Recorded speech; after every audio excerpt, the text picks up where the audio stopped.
Namo tassa bhagavato arahato samma sambuddhassa. Namo tassa bhagavato arahato samma sambuddhassa. Namo tassa bhagavato arahato samma sambuddhassa. Buddhang dhammang sanghang namassami.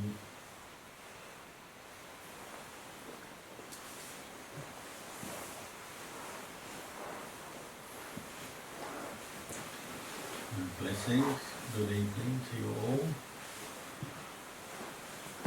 Tonight we're here gathering as part of the Visakha celebration at Bodhipala Monastery. Celebrating through the practice, we'll come together to meditate, chant, recite the teachings and listen to the Dhamma. Just now we chanted the recollection of the Buddha, and one of the lines in that chant, Anuttaro Purisa Dhamma Sarati. And the Buddha is describing the Buddha as the unexcelled or the best teacher of those who wish to be trained. That's how we translate it. And there's different variations on that, but what does that mean? Well, it's referring to us. We're the ones who wish to be trained. And the Buddha was the best trainer. The word sarati often refers to a horse trainer. In the time of the Buddha, pre-industrial days, they didn't have cars and other forms of transport like today, but the horse was number one transport.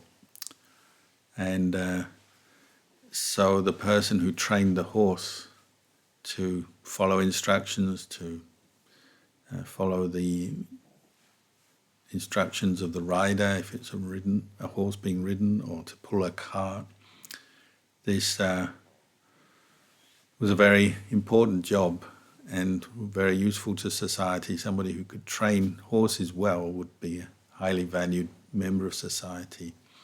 So they compared the Buddha in that same way, just as the horse trainer was an essential part of society in those days. Well, the trainer of human beings is also essential, and the most important kind of trainer.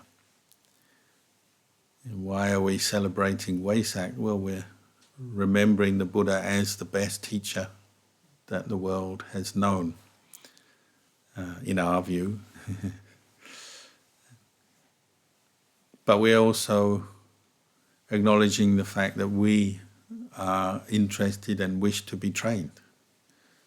We want to find the way to true peace and happiness, the way out of suffering. So we come forward to listen to the Dhamma, follow the Buddha's path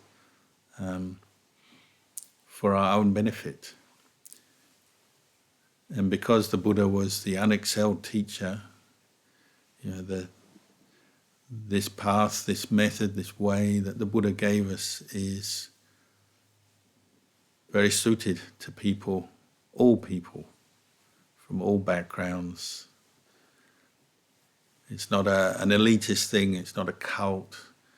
The Buddha, we say, was somebody who just saw the truth of the way things are. And out of compassion shared that with the world. And when I say truth of the way things are, meaning the truth, seeing the way things are, understanding what is suffering, we say dukkha. What's the way out of suffering, the way beyond dukkha? He developed that insight, which we call enlightenment, for himself, and then shared that experience and the path, taught that path very well for 45 years in his life. And that's what we come to practice or train in. So we're actually trainees. We're trainees in the path that leads to the end of suffering.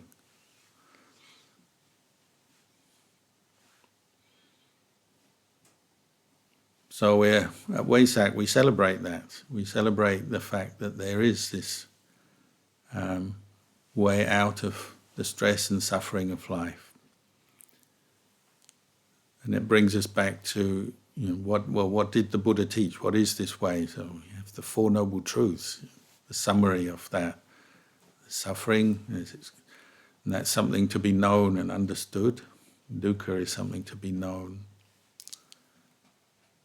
The dukkha has its cause, which is craving and clinging, Dhamma upatana, and that reduces back to avijja, not knowing, or ignorance. Ignorance is a condition for craving, which is a condition for clinging. And that's to be abandoned.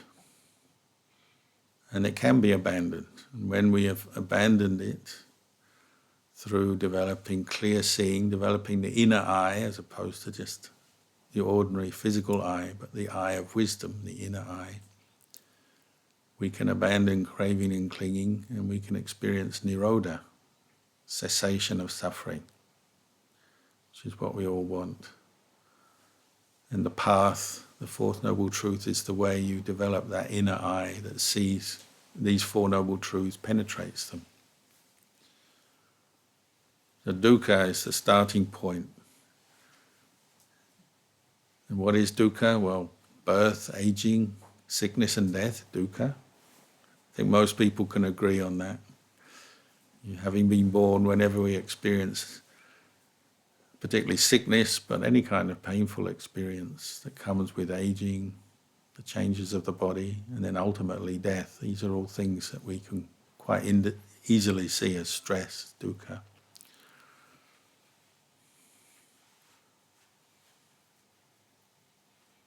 Then also, pain, sorrow, lamentation, grief and despair are dukkha. Association with what we don't like is dukkha. Separation from what we like is dukkha. In short, not attaining one's wishes is dukkha. If we look at these words explaining what dukkha, what suffering is, I think we can all find plenty of familiar territory. Every day we have moments when we're not getting what we want, or we're getting what we don't want, or we're not getting every wish fulfilled. These are ordinary human experiences. And the Buddha was just pointing out that is part of the human experience. It's nothing. What we tend to do with dukkha, isn't it? We take it personally, as my personal experience. I'm not getting what I want, and we start to suffer. But one thing that we notice when we reflect in this way is that, actually everybody has to deal with dukkha. They're common, universal human experiences. Nobody can escape. Our normal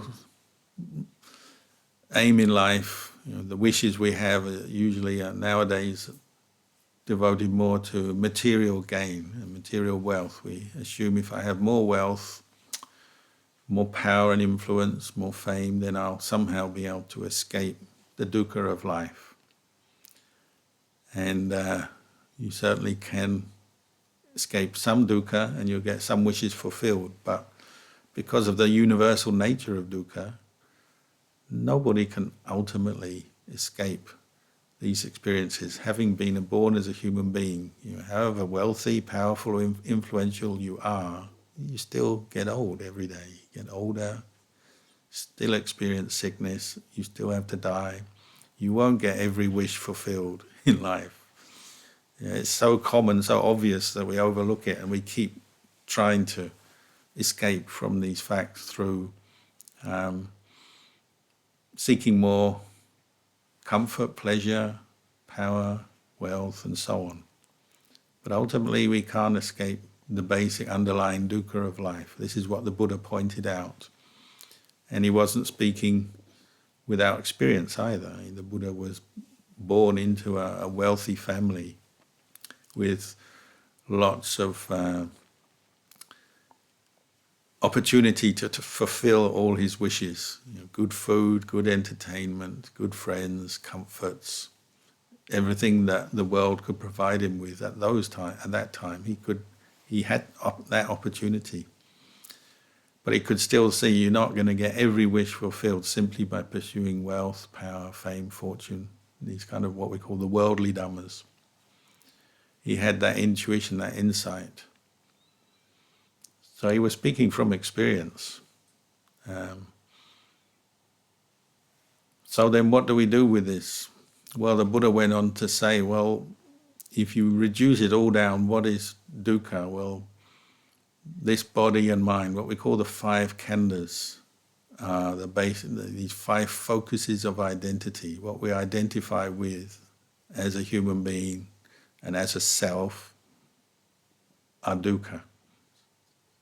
The 5 groups of experience. Body, we identify with this body, which is getting older, gets sick, has pain and discomfort, feels heat and cold, and all the different experiences a body has, is dukkha. And when we're calm and think about it, probably we can agree with that. At least briefly we can see, body is dukkha. When we cling to it, we identify with this body as me, mine, myself, then we're heading for some dukkha. Which is why much of our life we spend trying to escape from the dukkha of our body.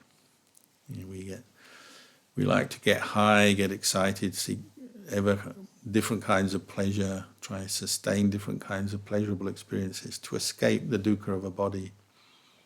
Even just sitting, listening to a Dhamma talk, you start shifting when you get a bit of pain. That's escaping the dukkha of a body. And then we have the mental part of us, the mental khandhas or the mind. And that also experiences dukkha. We have feeling, pleasure, pain, and neither pleasure nor pain or neutral feeling. That's part of the experience of dukkha. It's a part of the focus. It's a focus of identity. Identity we identify with feeling as me, mine, myself, and then we suffer with that. And everyone likes pleasurable feeling, experiences that we have that bring pleasure. We like that, we want them, we seek them out, but it's hard to sustain. You can't maintain pleasurable feeling all day long, much as you try. Can't really, most kinds of pleasure you can't really experience for more than brief periods. Also sets us up for a lot of suffering because there's the anticipation of pleasant feeling, isn't it? It's a huge part of our experience as human beings. We're always looking for or wishing for pleasant experiences. When I get this, then I'll be happy and I'll feel good. When you're hungry, when I get my food, I'll be happy.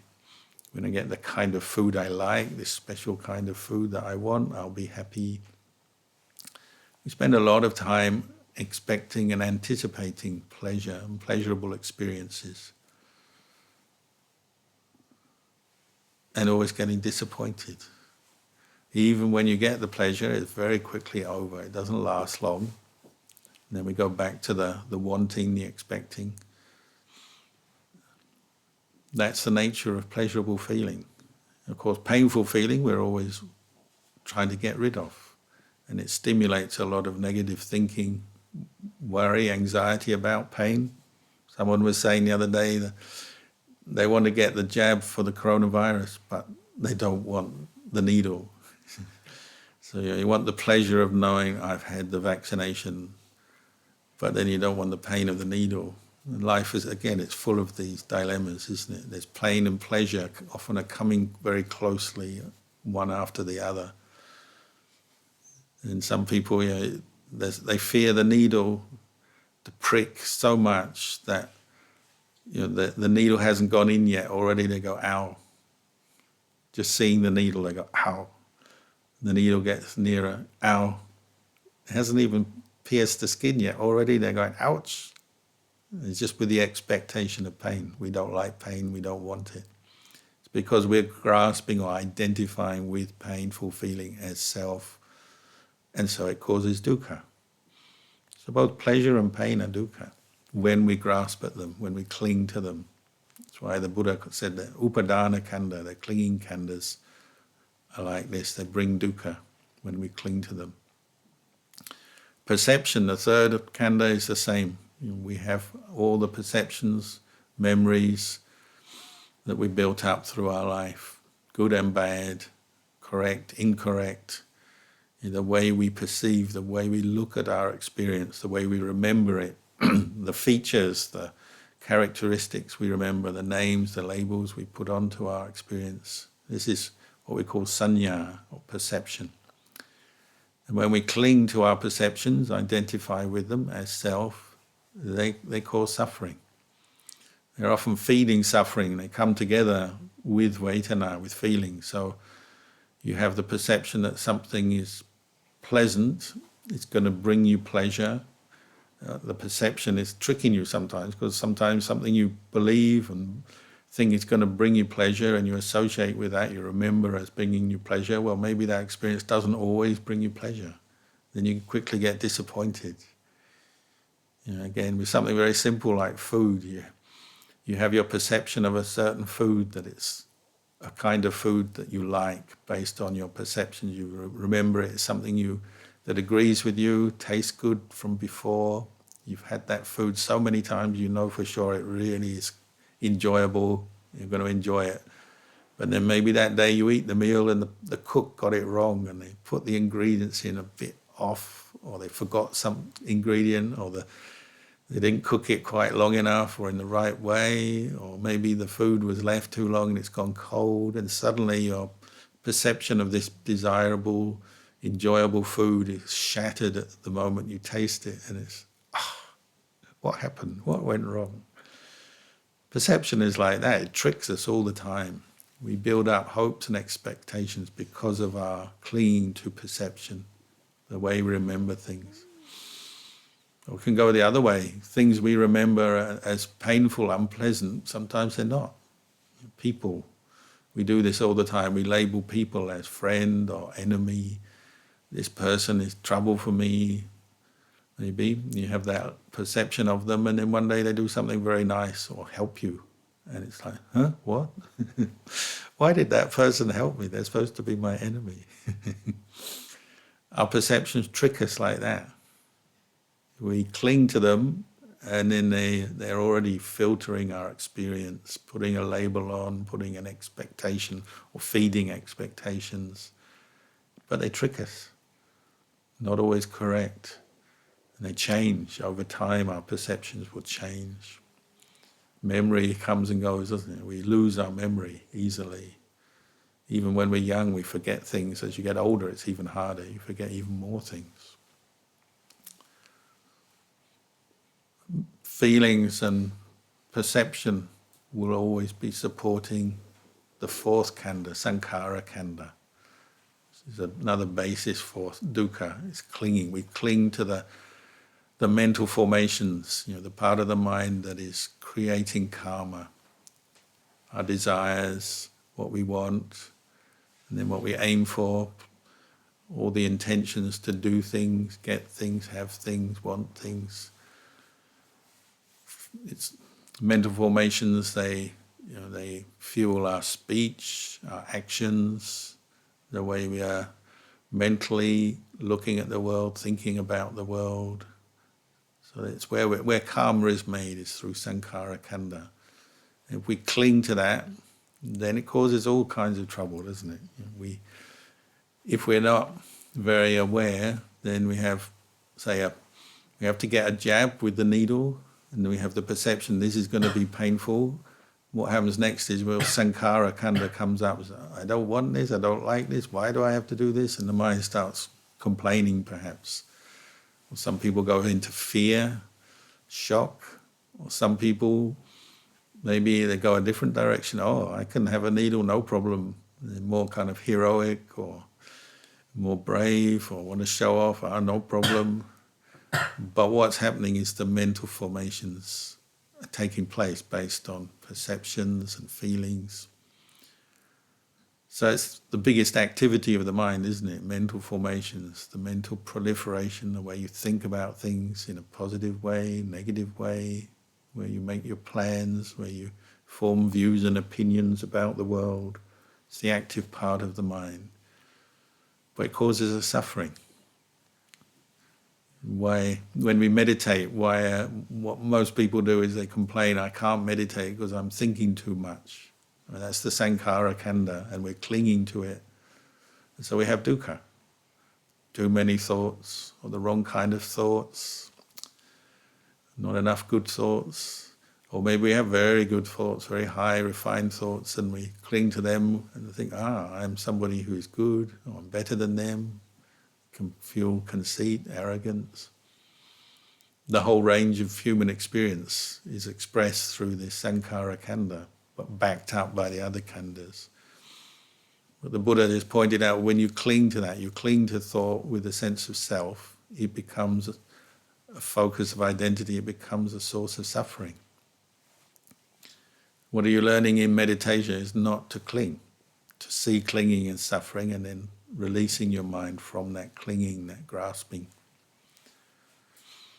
And the last of the khandhas is the vijnana khandha. It's just sense consciousness that arises through our senses. So seeing, hearing, tasting, touching, smelling, and the mind that thinks and has concepts, has ideas.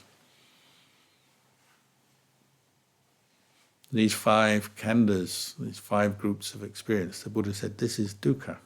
These are dukkha when we cling to them, identify with them as self, take ownership of them. And he says the arahant, the enlightened person, so the one at the end of this path, the goal of what we're doing, doesn't cling to the khandhas anymore. We say, cast them away, because they see when you cling, you suffer. So the Buddha said these 5 khandhas, this body and mind that we cling to wrongly with our wrong views and wrong perceptions and wrong thinking, are like a house that's on fire. If you could see that you're clinging to something like a house on fire, if you were in your house and it was on fire and you knew that, you would want to get out, wouldn't you? So the arahant, the enlightened one, has got out from that house that was on fire. They've realized it's on fire and they've found the way out, and through the smoke and the flames, and out they go. But if we're still experiencing stress and suffering in our life, it's because we're still stuck in the house on fire, and we either haven't agreed that it's on fire or noticed it yet, or we haven't found the way out yet, or we have some strange, convoluted view that it's still enjoyable to be stuck in a house on fire. Perhaps people view it that way, I don't know. A few years ago, near our monastery in Melbourne, there was a house fire in the middle of the night, and the house was on fire. It's a 2-story house, and there was a man asleep up in the bedroom. It was 1 a.m. and the fire brigade came and they started putting out the fire, and he hadn't realized he was asleep. So he was asleep in this house on fire. And nobody knew quite whether there was anyone in the house or not. So the fire brigade were there pouring water and foam on the house. But this man had a pet cat. So the pet cat, out of loyalty and maybe gratitude to the owner of the cat, he went up into the house, it was on fire, and sat on the face of the man who was asleep till he woke up. So he woke up, and the first thought he had was, "Cat, what are you doing on me? Get off." So he was grumpy. So this bodhisattva cat was saving the life of the man by waking him up. But his first reaction was, "What are you doing? Let me sleep." But then the second thought was, hold on, there's smoke, there's flames. And then he realized, as you wake up out of your stupor, it's like, oh, there's smoke, flames, better get out of here. So the cat saved his life and he came out of the house, luckily, and was very grateful to his cat. That's what friendship does. You help others, whether it's a cat or a person. Well, when the time comes, maybe they'll help you. But also the important thing is, he was waking up to the reality of a house on fire. But actually the first thing was, his reaction was, why are you annoying me? I'm trying to sleep. And we're like that, aren't we? We hear the words of the Buddha. We're that lucky. We're human beings. We're willing and ready to be trained because we're intelligent. But then once you hear the Dhamma and you think, Or sounds like a lot of hard work, keeping precepts, meditating, practicing vipassana, contemplating this body and mind, seeing it as not self, letting go of clinging and attachment. Oh, it's a lot of work. That's just like the grumpy man who doesn't want to be woken from his sleep. So, some people actually want to just go back to sleep even though the house is on fire. Even though these 5 khandhas are a house on fire, we don't want to go through the effort of getting out of the house. So we go back to sleep and have a bit more dukkha. So when we stop practicing, it's like saying, I'll accept this house on fire, okay. It's what I know, it's what I'm used to, so I'll just carry on staying with it. It's like when we say, meditation, good idea, but can't be bothered. Or precepts, good idea, but today I'm just going to let rip and do everything that my mind tells me to do, even though it's very unskillful and I'm going to regret it. We do it sometimes. That's because we sort of half know that the house is on fire, but not fully know. Because if we fully knew, we wouldn't want to do anything that increases our craving, clinging, delusion, and attachment to the khandhas. But sometimes we get it wrong. Ajahn Chah compared to the 5 khandhas to a ball of red-hot iron. That was his way of looking at it. He said, wherever you touch a ball of red-hot iron, it's hot, isn't it? It'll burn you. There's no cool place in a ball of red-hot iron. In the old days before the modern era, when people wanted a new tool, say a new knife or a spade or shovel or something, they would go down to the blacksmith, if they wanted a horseshoe for their horse. And they say, I want a new knife, or I want a horseshoe, and the blacksmith would get iron and he'd heat it up and he'd bash it into shape of the tool or the thing you want. Now you just go to Bunnings, so you miss out on this. But in the old days, people would understand what a red hot ball of iron was. You don't touch it, you don't go near it, because it's hot, red hot. And if you go anywhere near it, you'll get burnt. Ajahn Chah said, really, these 5 khandhas, these 5 groups or focuses of identity that we cling to, take ownership of because of our delusion, is like a ball of red-hot iron. But because of delusion, what we do, we tend to sort of keep looking for that spot that is pleasurable and is going to satisfy me and make me happy. So we're always hoping for pleasant feelings, perceptions that fit with our view of the world and support everything, a way of thinking that will sort out our problems. Many meditators spend all their time, instead of meditating on the breath and developing mindfulness and clarity and wisdom, they spend all their time trying to think their way out of their suffering. What happens then is you can't sit still when you're thinking so much. You can't sleep at night. When you're trying to think out your problems, you can't go to fall asleep at night. And that's often our way, isn't it? We attach to the sankhara khandha and we suffer for it. We attach to the feeling khandha, we attach to the body and suffer for it. We're always trying to make the body perfect, thinking if I can just make it look a bit better, shape the hair, get the skin right, do my exercise, get the muscle tone going, lose a few pounds, everything will be good. My life will improve. I'll get what I want. I'll stay young, stay healthy. If I can just get away from the disease, keep the diseases away, then I'll be healthy and happy. But if that's done with delusion, you're constantly being disappointed, aren't you? Because the body doesn't follow what you want. It goes according to nature. So wherever you look in these 5 khandhas, Ajahn Chah said you'll find heat, meaning suffering, dukkha. Wherever you cling. So then that leaves the problem. Well, if you can't cling or identify with any of these 5 khandhas, well, what can you cling with? And that's part of the problem as well. It's because the way out of the house is still in the house, isn't it? If you're in a burning house, to get out of the house, you have to go through the corridors, the rooms, to get to the door or the window and then get out. You have to stay within the house until you're out of it. And the Buddhist path is still working within the realm, the bounds of these 5 khandhas. which presents a problem because you're working with and dealing with and close to the very thing that causes you dukkha.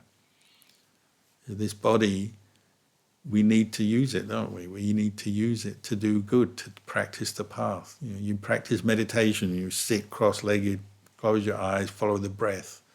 That's still the 5 khandhas. And so there's always this danger of falling back into craving and clinging because you're working with the very thing that binds you to the world, that causes you suffering. To get out of it, you have to work with what you've got. So this path is still within the house on fire. It's still hot, it still hurts, but it's for getting out of the house. And that's something we have to remind ourselves. It's what we call the karma for the ending of karma. Like, everyone knows, karma can be good and bad, and we attach to the karma, the sankhara khandha is where we make karma. And they say, well, I don't want any more birth and suffering, no more dukkha, so I'm not going to make any more karma, I'm just going to let go of everything. But that's another kind of karma, isn't it? The thought to let go is karma. The desire to get out of suffering is still karma. It's still within the 5 khandhas. So we have to accept that. We're working from a place where we're still within the 5 khandhas, still surrounded by the fiery walls burning or the roof burning of this house. And we're moving through it. But as you get closer to the door to escape, leap out of the fiery house, things get better, don't they? Things improve because I can see the door now through the smoke. I know there's hope, I can get out of this. That's what practicing this path that the Buddha gave us brings, through experience, through the effort you put into this practice, developing the Eightfold Path, and developing wisdom and understanding, effort, mindfulness, samadhi, and then insight and wisdom that sees the true nature of things. All the time you're moving a little bit closer to the door to get out. So you do feel better the more you practice. It's not hopeless, it's the opposite. We have hope the more we practice. But you have to be very patient and endure a lot as you're practicing because you're working within the khandhas which are on fire. And this is why we're often put off. Rather than face the khandhas, we try to distract ourselves from them, escape from them in a temporary way, in the worldly way. So we like to find things to indulge in and intoxicate ourselves with temporary kind of relief from the suffering of the body. So we're always doing things to make the body feel more comfortable or look better. We're always finding things to occupy our mind. And that's something you can really look at in your life. When are you escaping from your khandhas in that way, the worldly way, the distracting way? See it, how much of a habit it is that as soon as you feel depressed, bored, agitated, restless, worried, what do? We look for something to distract ourselves from that. So we pick up the phone, we talk to our friend, we eat something, we do something. And it's not that that is all wrong, but at the same time, much of it is just hiding the fiery nature of these 5 khandhas. And you see that most when you practice meditation, because you're bringing your attention to focus on these khandhas, and sometimes they're quite hot, and you're seeing the heat of the khandhas, aren't you? When you meditate, you might have some pain in your body, or you feel tired. Your mind is agitated, thinking a lot, restless. You may have a particular mood. You may have mental pain, physical pain coming up. And you're seeing how the hot nature of the khandhas. So what do? Well, when your effort is strong and you're putting effort into your practice, bringing up mindfulness, you can just know it. I was thinking a lot today. Oh, look at this very negative perception I've got about myself or the world or another person. Oh, my body, this body is aching and suffering in some way. You can know things, and that's the aim of the path, is to bring up mindfulness regularly, constantly, moment to moment mindfulness. to bring the mind to a state of calm, clarity, where you can know your experience as it is. But what we do half the time is we lose our mindfulness, we drop our effort, and we go back to seeking distraction. So even when we're meditating, or supposedly meditating, we spend half the time just fantasizing, daydreaming, to get us away from whatever it is in the present moment that is unpleasant or not to our satisfaction. So you have an unpleasant memory come up, so you try and escape into something more pleasant, create a nice fantasy or a vision in your mind. You have a painful feeling in the body, and you might move away to think of something else just so you forget about that painful feeling. You have some frustration, something in your life you want that you haven't got. You turn away from that frustration and try and think of something that makes you feel better. You'll notice in meditation we do that all the time. So maybe physically we're sitting there, eyes closed, but the mind is not yet looking at the khandhas with mindfulness and experiencing body and mind with mindfulness. Still running with desires and wishes, trying to get our wishes fulfilled, at least mentally. So we can plan everything in our mind, what we're going to do, what we want in life, but it's just on the level of desire and wishing. And actually at the very moment we're doing that, we're often just escaping from the reality of the body and mind as it is in the present moment. So the Buddha was encouraging us to develop this ability to look at the khandhas as they are, from a place of clarity, mindful awareness, and then use wisdom to examine them closely. And that's like looking for the door out of the house on fire. And the doorway is, letting go of clinging. If you're clinging to something that's hot, fiery, burning you, bringing you dukkha, then the obvious conclusion is, well, let it go. Don't touch it, drop it. You notice when you become more mindful, you can do that. You can see painful thoughts, unpleasant feelings in the body, unpleasant memories and perceptions come up, but you can just note them, see them for what they are, but not grasp hold of them. You can practice letting go. Even pleasant memories, thoughts, pleasant feelings, we can let go of them, knowing that if we cling to them, they'll bring us to more suffering. We can do that. So the pleasant and the unpleasant we can know when we're mindful, and then we let go of that sense of ownership, the grasping, the clinging. And this is like the way out. It's like heading closer towards the door out of the house on fire. One who practices this really well, their mindfulness improves and their understanding, their insight into the nature of this body and then the five khandhas becomes clearer. So they know, don't grasp. The state of non-grasping, we say, is a state of equanimity, calm equanimity, where the mind is aware, it knows, but it's detached. And it's like somebody maybe just right on the doorway, coming out of the khandhas, but then sometimes we fall back. It's like somebody pulls you back inside the house, or you pull yourself back in. Maybe you think you've forgotten something. It's like when you're on an aeroplane and they tell you this safety, they do the safety demonstration and they say, if there's an emergency and the emergency exit opens and there's a chute, just go down the chute. Don't go back to pick up your bags and your belongings, just leave. That's the kind of instruction the Buddha was giving. But what we tend to do is you get to the doorway, you're practicing mindfulness, and then there's something you've forgotten.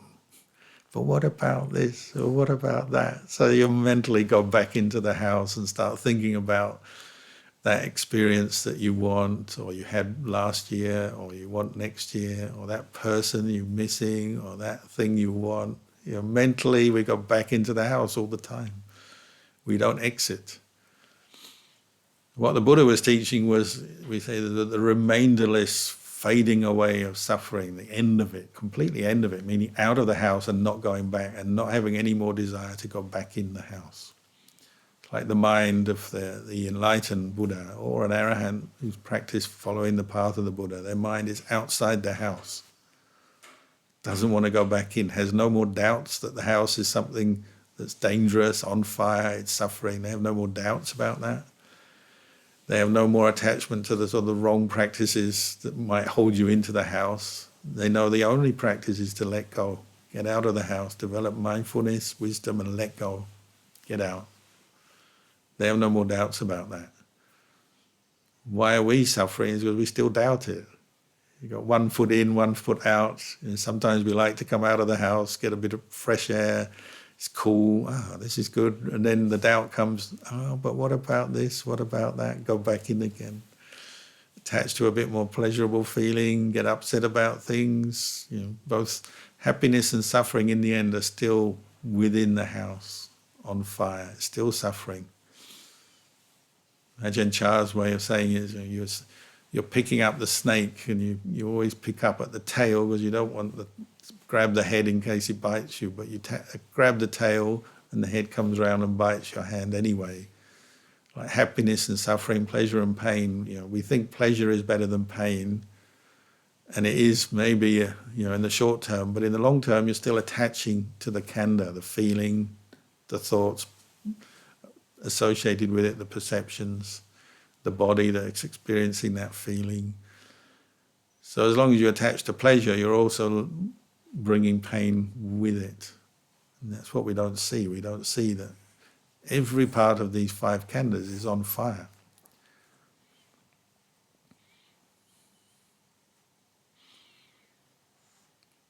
So Vesak, we're celebrating this, the wisdom of the Buddha, the compassion of the Buddha, the teacher, the unexcelled teacher or trainer of humans, and the fact that we are humans who can be trained and are willing to be trained. We still probably have our doubts, we still have our hesitancy.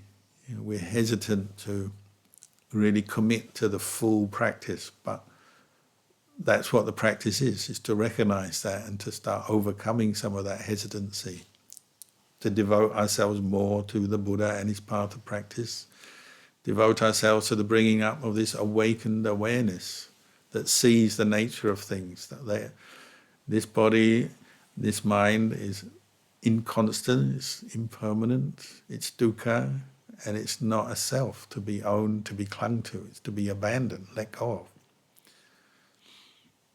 But that doesn't bring you to a place of despair, it brings you to a place of peace. That's the other thing to remember, is the Buddha is helping you get out of the house so you can experience the highest kind of safety, peace, happiness, the unconditioned, the state where you're awake but not caught up in conditions anymore, not clinging anymore. You've abandoned them, you let them go because you know they lead to suffering. So the Buddha is only trying to help us, give us this method, but we have to develop it internally for ourselves, bring up the Buddha inside.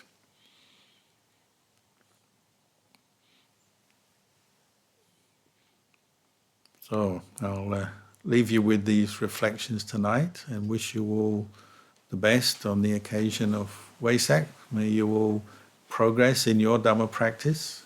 May you all have much faith and energy and mindfulness and samadhi and wisdom, and may you all find true peace, true happiness.